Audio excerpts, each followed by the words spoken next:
I have this perfect health. My husband and I recently used this prayer to manifest a wonderful home. And our prayer was, thank you, God, for this beautiful home that we love so much and easily afford. And boy, we sure got that house easily.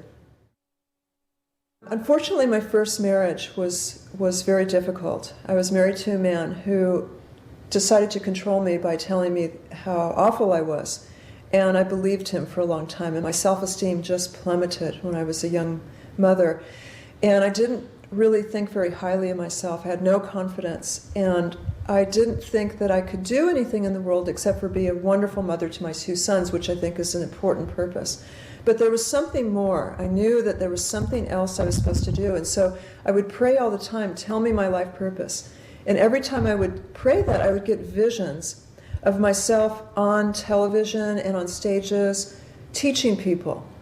And to me, that seemed like science fiction, because what could I, this person who didn't have any confidence, possibly teach anyone? And yet I kept getting these visions to go give speeches, and I didn't know how to do it. What I later learned is that we don't have to worry about how to put our visions or our dreams into reality. All we have to do is follow the guidance that we get one step at a time. So what happened was, one day I was eating ice cream and thinking I was happy, but I got this moment of truth that, my gosh, I'm not happy. I'm in a self-made hell, a prison of my own making, and I didn't know how to get out of it. So I remember getting very humble and getting down on my knees and saying to God, I don't know what to do. You keep showing me these visions that I'm supposed to be a speaker. I don't think I'm qualified. I don't know how to make that happen, but if you'll show me how, I'll follow it. And that was all it took, because right away I got clear signals of what action steps to take. And it was me surrendering that desire to control everything or predict how my dreams would come about. Once I surrendered, then I was told very clearly, go to college. And I thought, how am I going to go to college? I have no money. I have these two little boys. I don't have time or money. And so what I heard very clearly is, go call the guidance counselor. They'll help you. So I called the local college guidance counselor, went in there not knowing how I was going to go to college, but that I was supposed to. And then I just promised God that I would follow whatever I was told to do. And they helped me to get some student loans. And so the student loans allowed me to get childcare and go to school. And I went to school very part-time in the beginning. But eventually I was able to get my associate's degree in psychology, which allowed me to get a job as a counselor at a local alcohol and drug counseling center. And then what my next assignment was to start writing books. Well, I thought this was enough just to go to college, but the assignments kept coming one step at a time. And for some reason, I got it in my head that I was going to be published by Bantam. And so I went around the house and I cut out all the little bantam roosters out of my old paperback bantam books and put them all around the house, and I started visualizing my name on the spine of a book with a little bantam rooster. And my third book was published by Bantam, and just like my visualization, I first saw the book at a bookstore. There it was, name on the spine, little bantam rooster. And so things like that have happened my entire life. It's not enough just to ask. It's not enough just to have positive thoughts. You've got to follow the guidance you get as a result. Sometimes people tell me that they feel like their prayers are being ignored, or that they're just spinning their wheels in mud. Always these are the folks who are ignoring seemingly inconsequential little bits of inner guidance that are asking them to do something. And because the universe gives us little baby steps, one step at a time, it's often unrecognized when you're told to go read a book, take a class, call someone, write a letter. But if we do step A, then we're given the next set of instructions, step B. Then we're given the next set of instructions, step C, and it takes us step by step to where we're going. There are some people that I've met who unfortunately seem to romanticize pain, or even worse, think that it's God's doing, God's will to have pain. And that's just not my belief. My belief is that God's will for us is to have health, prosperity, abundance, love, harmony. And yes, there are challenges in life that we all go through, and there's no shame with that, but it's what you do with the challenges that counts. And we can always find some blessings, some lessons in every challenge, but please, let's not wallow in them or accept them as our lot in life. Let's learn from them, grow, and move on. And what I do is I've always written books about them, hoping that I can help someone else out of whatever quagmire I just got through. And so my challenge has been in some relationships where I've been forced to say goodbye to a couple of really dear friends who just couldn't seem to get out of that victim mentality. And I couldn't, unfortunately, stay there with them. I still love them, but I just couldn't sit there and listen to problems day after day after day, because it affects you to be around folks who want to go on and on about how they're victims. I found that I would come home from lunches with them or getting off the phone with them, and I would feel depressed, and I would feel guilty, and I would feel heavy, and then I would start to attract those things. So unfortunately, we just can't afford to hang out with folks who are in that space a lot. If we do, we have to almost go in there with a shield and really stay strong, and hopefully we can lift them up. But if we can't, unfortunately, sometimes on the spiritual path, you part ways.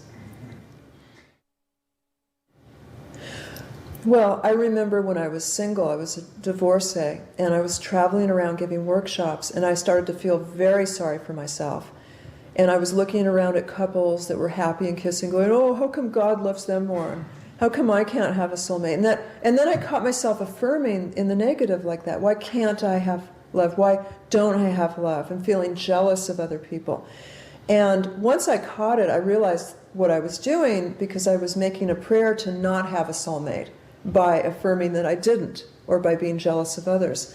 So that's when I got really clear that, hey, wait a minute, I deserve a soulmate. When you get that clarity and that anger on behalf of yourself, the universe just moves quickly on your behalf. And it's not that they're afraid of your anger, it's because you got clear. When I was wishy-washy about wanting a soulmate, I got wishy-washy results. I got, well, here's a guy that's sort of okay, and maybe this guy can piece these two men together and have my soulmate. This guy writes poetry and this guy has a good job, so put them together, I got a soulmate. But when I got clear, right away it happened. And it's not like my doorbell rang and in walked Stephen. It was guidance. This is how it's worked for me. Every time I've visualized or affirmed, I get this inner roadmap given to me in the form of gut feelings that are repetitive, that urge me to take action, or visions. In this case, I got all of that plus signs that told me to go to yoga class. And the signs were in the form of people, without me asking, giving me DVDs and pamphlets about yoga. And I had never wanted to go to yoga. I wasn't talking about yoga, but all of a sudden everybody that I knew was handing me pamphlets for yoga classes. I didn't put two and two together that this was how the universe was going to deliver my soulmate. But what I did see was that the universe wanted me to go to yoga. So I went to yoga, and I have to admit, I was kicking and screaming in the beginning. I thought, what do you wear? What do you do? I'm going to feel out of place. And I went there, and the second class, I looked over, and there's this cute guy with these blazing blue eyes next to me. My heart went boom. And I went, okay, maybe this is why I'm at yoga class. And a little over a year later, we started dating. And on the second date, we did that talk, where'd you grow up, where'd you go to school? And I was floored, and so was he, when we found out we were next-door neighbors.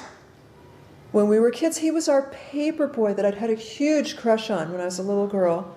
And we hadn't recognized each other, but I'd fallen in love with the same guy twice. He is clearly my soulmate. I got what I was looking for. But this is what I tell people who are looking for their soulmate, or anything that they're manifesting. It's not enough just to ask. It's not enough just to have positive thoughts. You've got to follow the guidance you get as a result.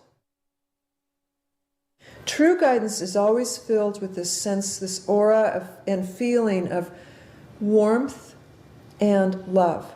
Now, you might feel intimidated by what you're being asked to do, and it might feel intimidating, but false guidance has this sneaky, getting away from it, edgy feel to it. So you want to watch out for that. If you hear guidance, it's always in the second person voicing. So it always says, go exercise outside, quit drinking, go read this book. Where False guidance has that I, me, egotistical sense to the sentences. Where it's talking to you about, I might fail. What if I can't do this? What if people laugh at me? The old energy of this planet is leaving, thank goodness. And the old energy is competition and greed. This belief that I've got to get mine before they get theirs. And the new energy that we're coming into is manifestation and cooperation. And the more of us that learn how to manifest, we're all going to bring peace to earth, one person at a time that way. The vision that the angels show me of the future is just beautiful. They show me that we will stop going to jobs that don't matter. We'll stop making meaningless objects that we spend money on because we feel empty inside.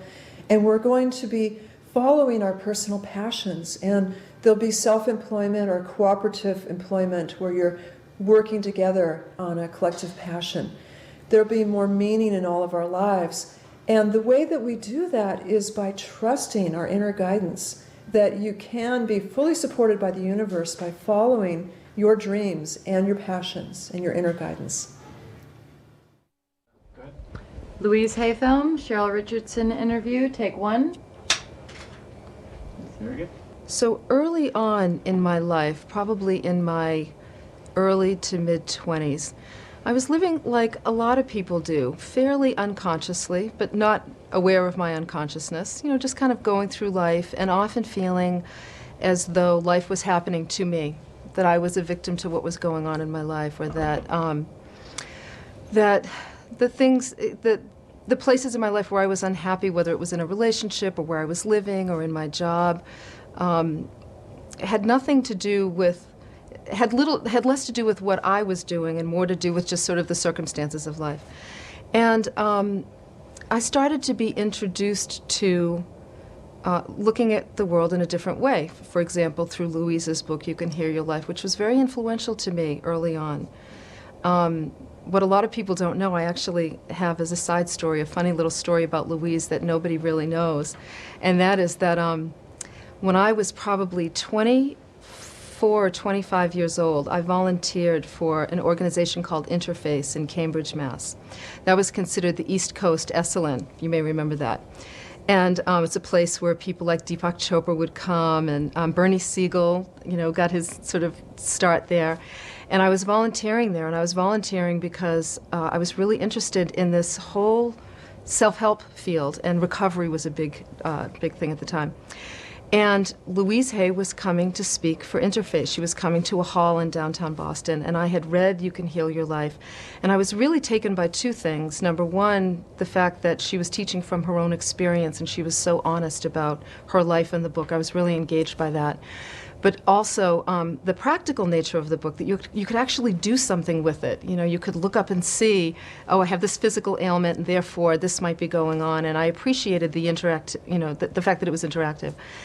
And so I was really taken by her work. And so I asked if I could be the volunteer that would drive to the airport to pick her up and to take her back to the hall. Now, nobody knows this. It's really ironic, actually. Here I am today, a Hay House author and a speaker, and Louise doesn't even know this. She probably doesn't even remember, but I remember driving to the airport. It was in the dead of winter, and it was freezing. And, so this is one of the first people who has really touched my life in a significant way and has begun the opening to the belief that, wow, maybe there's something more to life than meets the eye. Like maybe there's something that I'm doing in my life that's creating what's happening and not just the fact that life is happening to me. So I drive to the airport. It's freezing cold. I get there, and of course her flight is delayed. And it's delayed for about 3 hours. And I sit in the airport, as this young, excited fan, who just can't wait to meet her. And I'm, every time they say, the flight will be in 20 minutes, I'm like, okay, and I'm fixing myself and hoping that I look really smart and hoping that I don't look too eager, although I'm sure I just look like a bumbling idiot just waiting like this little girl. And I remember the flight finally came, it was probably at 1 o'clock in the morning, and she had long hair, and she came down the jetway, she was walking down the jetway, and I was watching her, and she came out like a queen. And I sat there speechless, like, I can't believe this is really Louise Hay, and I'm going to meet her. And, you know, she's looking around, and I'm just so taken by her that I forget that I'm supposed to stand up and go, hi, I'm your volunteer. And eventually I did that, and she was very gracious and got in the car and drove her back, and then went to pick her up at the hotel the next night to take her to the venue where she was going to speak. And I just remember she just had such a presence about her way back then that she still has today. And that night when I heard her speak, that, along with some other events that occurred during that time, was the awakening when I thought, wow, there's something about the way I think that may be influencing what's happening in my life. And so somebody had said to me, and I don't remember who it was some teacher, had talked about how, you know, there is this power greater than us at work in the world. And, you know, one of the ways you can test it is, one of the ways you can test how our thinking partners with this greater power, and in that partnership, we can manifest things in our life. And one of the ways you can test it is very simple. Just take a little yellow sticky note and write down 2 or 3 things that you'd really like to have in your life. And then keep that sticky note in view so that you see it all the time. You don't focus on it too hard, but you just keep it in your consciousness. And so I thought, yeah, this is a bunch of baloney, but I'll give it a try. I'm willing to try anything. So I take the little yellow sticky note and I write. I specifically write out, because they said you have to be very specific about what you want, don't be general. So I write exactly the kind of computer that I wanted. I was a young writer, you know, and wanted, back then it was a big deal to get a computer with a word processor on, you know, a word processor on it. And so I specifically wrote the kind of computer and the kind of software and the kind of word processor that I wanted. And then I put down that I wanted to travel. And this person had said, by the way, if there's certain things you want, make sure you put the word free in front of them, like make it fun. So I wrote free travel. And there was a third thing, I don't remember what it was, but this was in November. About a month later, for Christmas, my boss at the time, I was working for an entrepreneur as an administrative assistant, my boss gave me the exact computer that I had written down on the yellow sticky note as a Christmas gift. And I remember when I opened the box and I saw what it was, and I saw, it happened to be something I had worked on, a system I had worked on for him, and I saw what he had given me, I thought, oh my God, what if this actually works? And then I went, nah, it can't possibly, it's just a coincidence. And I said, the heck with it, and, you know, threw it away. But then 2 weeks later, a dear friend of mine who worked for a large Fortune 50 company called me and said, hey, guess what? I won the top salesperson award in my company, and it's a free trip to Boca Raton to stay in the presidential suite of the Boca Raton Resort Hotel. Now, I didn't even know where Boca Raton was. But she said, you know, I can bring a guest with me, want to come with me. It won't cost anything, and we'll get to stay in the presidential suite. And that's when I went, okay, give me that little sticky note again. Maybe there's something to this, you know. And sure enough, and that was a very powerful experience for me. You know, I've since grown up a lot since then, and I don't see the universe as Santa Claus, where you just sort of write things down and they happen. There's a lot more to it than that. However, it was my commitment to be awake, to become more conscious, and my willingness to actually think about what I wanted. You know, that experience gave me a visceral sense of what it was like to be the master of my own destiny instead of feeling like the victim. Or instead of feeling like I was at the effect of the world, maybe I had something to do with this as well. And so, you know, many, many years later, I'm 25 years older, and I realized that the gift of that little sticky note was the recognition, the spark of recognition that I have a lot more to do with what happens in my life and in the lives of the people around me than I ever realized. And therefore, I need to be very responsible about that power, and it's my duty to use it. Some of the challenges I see with the purple, some of the challenges I see with purple. I have lots of purple issues. Purple really bothers me, okay? There's something about purple. Don't get me started, because I'll do a whole Saturday Night Live riff. Thank you. Okay, I get it. Okay. That was great. Some of the challenges that people are faced with are the same kinds of things, same challenges I've been faced with. Impatience, a lack of clarity. So let's start there with a lack of clarity. Most of us think in generalities. I hate my job, I want a new job. Okay, that's great. That's a great place to start, but what are you looking for? Like getting specific, knowing what you want. A lot of people know what they don't want. but they don't necessarily know what they want. So really taking the time to clarify what it is you want, like really investing the time in that. It's amazing to me. We're so busy that we don't really put a lot of time and energy into really sitting down and saying, what's working in my life? What isn't? What do I want to change? And then specifically looking at what I want to change. So clarity, and then another obstacle is just not knowing what to do. Like a lot of times we're missing information about what the next step might be in terms of the action equation of affirmations plus actions equals miracles, right? A lot of times we're missing information about what to do, how to take action, but we call it something else, like I must be afraid, that's why I'm stuck, or I'm sabotaging my success, that's a big one. That's why, my intentions aren't happening for me, or that's why I'm stuck. I have a fear of success. That's why I'm stuck. When really, a lot of times, it's quite simple. People just don't know what to do next. That's where the profession of coaching has been so helpful, because if you say to me, you want to write a book, believe me, you're going to talk to me about, how you're afraid you have nothing important to say, or it's all been said before, and you think that's what's keeping you stuck, but the truth is you don't know that, I have to write a book proposal. Great. What does that look like? Oh, you know what? There's a book out there called How to Write the Perfect Book Proposal. And if you read it, it will show you what it looks like. And then you can actually do it. What I've found that's so wonderful and resilient and encouraging and inspiring about humanity is we will take actions when someone just helps us to know what it is we need to do. And another important obstacle, I think, is isolation. We're lonely. And we need each other. We came to this planet together for a reason. And I think it's a lack of support and an inability to ask for help that often keeps us stuck. So you may have an intention, I want to write a book. You finally get the information about what it is you need to do, but then you get scared along the way, because we get scared. And who's there to hold your hand or to say, you know what, it's okay. Yes, you can do this. Just like, let's break it down into an even smaller step so that you stay moving in the right direction instead of allowing yourself to be stuck. And, by the way, don't go to the hardware store for milk. Make sure you turn to people for support who are really going to support you.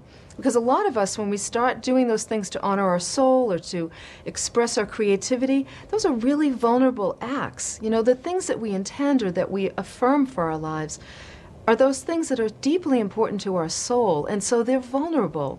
And too often we turn to people who just squash them, or who tell you why it isn't going to work, or why that's a crazy affirmation, or that's a crazy intention. That's called going to the hardware store for milk. You want to go to the people who are really going to hold your hand on the journey and say, hey, I'm right there with you. So those are some of the obstacles. So in my life, I would say I can't say the first half of my life, because who knows where I am in it, but probably the first 30 or so years of my life, most of my spiritual growth was around relationships. I actually find that to be true for a lot of people, that it's our relationships, particularly our romantic or intimate relationships, where we get challenged the most early on. And so a lot of I would often choose men. I would often fall in love with a man's potential and then have a relationship with the dream of that relationship. So I would literally be in relationship with the dream of what it could be instead of the reality of what it was. And that's like probably the most prevalent theme throughout all of my early relationships. And the gift of them, the gift of every single person I was ever involved with, and I see all of them as spiritual change agents today, is that they really forced me to grow. There were the painful relationships with the men who weren't emotionally available, and I thought for sure, they couldn't feel their feelings, and they couldn't be there for me emotionally until, a therapist said to me, did it ever occur to you that maybe you can't feel your feelings and you can't be there emotionally for people? And that was a whole new concept for me. And so that man who, quote, couldn't feel his feelings became a catalyst for me looking at my own inability to do that. And so a lot of my relationships were unbalanced as well. A lot of times I would choose partners who weren't ready for their own commitment to consciousness like I was, and I was trying to get them on board, which was a really arrogant and inappropriate thing to do, but I didn't know it at the time. I thought I was being helpful, and, controlling looked like helpful and loving. And so I reached a point in my life, the truth was I was really afraid of being alone. And so I would rather be in a relationship that wasn't fulfilling than be alone. Like a lot of women, I grew up you know, from generations of women where it was just, it wasn't okay to be alone. And so when I finally had enough therapy under my belt and enough healing under my belt where I said, you know what, something tells me I better be alone for a while if I'm going to find a good relationship, and I finally got my own apartment and moved in and dealt with all of the discomfort of that in the beginning, and then over time began to fall in love with myself and my own place. And then I started to think about meeting a partner, and I started to face the reality that I was lonely in a different way and that I wanted someone to share my life with. By that point, so this is around 33 or 34, I had a clear history of having intentions, having affirmations, taking actions, and watching miracles unfold in my life. I mean, I have a million examples of how that happened in very powerful ways. And I write a lot about those experiences. And so I decided, you know what, I'm going to take this and I'm going to craft myself a great partner. And I spent 7 days writing about exactly the kind of man I'd like to meet. His physical qualities, intellectual, where he was at financially in his life, spiritually, all the way down to I hope he loves dogs, and I hope he has dark hair and dark eyes, because I'm so attracted to men with dark hair and dark eyes. My prayer is always, to God, please allow this or something greater to occur. Please, if this isn't in my highest and best interest, that's okay. Don't let it happen then. But please may this or something greater occur that supports my highest and best interest. So every day I worked on this list, and then at the end of 7 days I gave it to a close friend and I said, here, have I missed anything? Because you're always going to miss something. And I did, and she helped me to, really tighten up the list. And then I created a treasure map, something I've taught for years, and I took a big poster board and I started to take pictures of men that I thought were attractive out of magazines that kind of fit that profile, and men with dogs, and men engaged in different the kinds of things that I like to do, and just this board, sort of like a storyboard of what my life would look like if I were in love with my perfect mate. One night, I was sitting in my apartment with a girlfriend of mine who was an actress, and she was going through a magazine that had personal ads in it. And she was reading the different personal ads with different accents as part of her acting training. So she gave it to me and she said, here, you try with an Italian accent. And I suck at that. So I said, I'd open up the magazine and I start to read this one ad and I say to her, oh my God, this is an amazing ad. She said, read it to me. And I read it to her and I said, wow, there was something about it that just really hit me. And she said, call it. I said, absolutely not. I'm not calling a personal ad. Are you kidding me? She said, I dare you to call it. I said, no way, I'm not doing it. So I put the magazine down. Every day for 4 days, I picked up that magazine in my apartment and I read that ad. And on the 5th day, I remembered affirmations plus action creates miracles. And I remember where I was standing. I remember the exact phone I used. I picked up the phone and I dialed the box number on the ad. And before I said anything into the recording, I said out loud, this is my prayer to the universe. I'm ready to meet somebody important in my life. I don't know whether it's this person or not, but this phone call is my willingness to take action to make that happen. 2 days later, Michael called. And I love the name Michael, by the way, as well. And he called to respond to the ad. And we spoke by phone. I was so nervous. Talked by phone.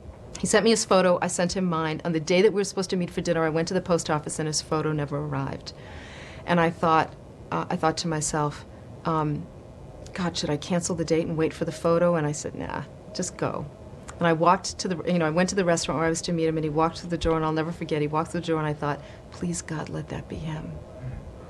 And he walked up to me and he went, Cheryl, and here I was, this professional speaker, right, this like all-together woman, and I went, Michael? Like a little girl. And that night was the first time in my life where I couldn't catch my breath through the whole dinner. As a matter of fact, he started making fun of me. And as I got to know him, I realized he met just about everything on my list except cooking. I forgot to put a man that cooks on my list, which I really want to go on record as saying is an important thing if you don't cook, but no. But honest to God, so that was 13 years ago. And I knew this was the man I was going to marry. It was the best day of my life to marry him. It could make me cry just thinking about it.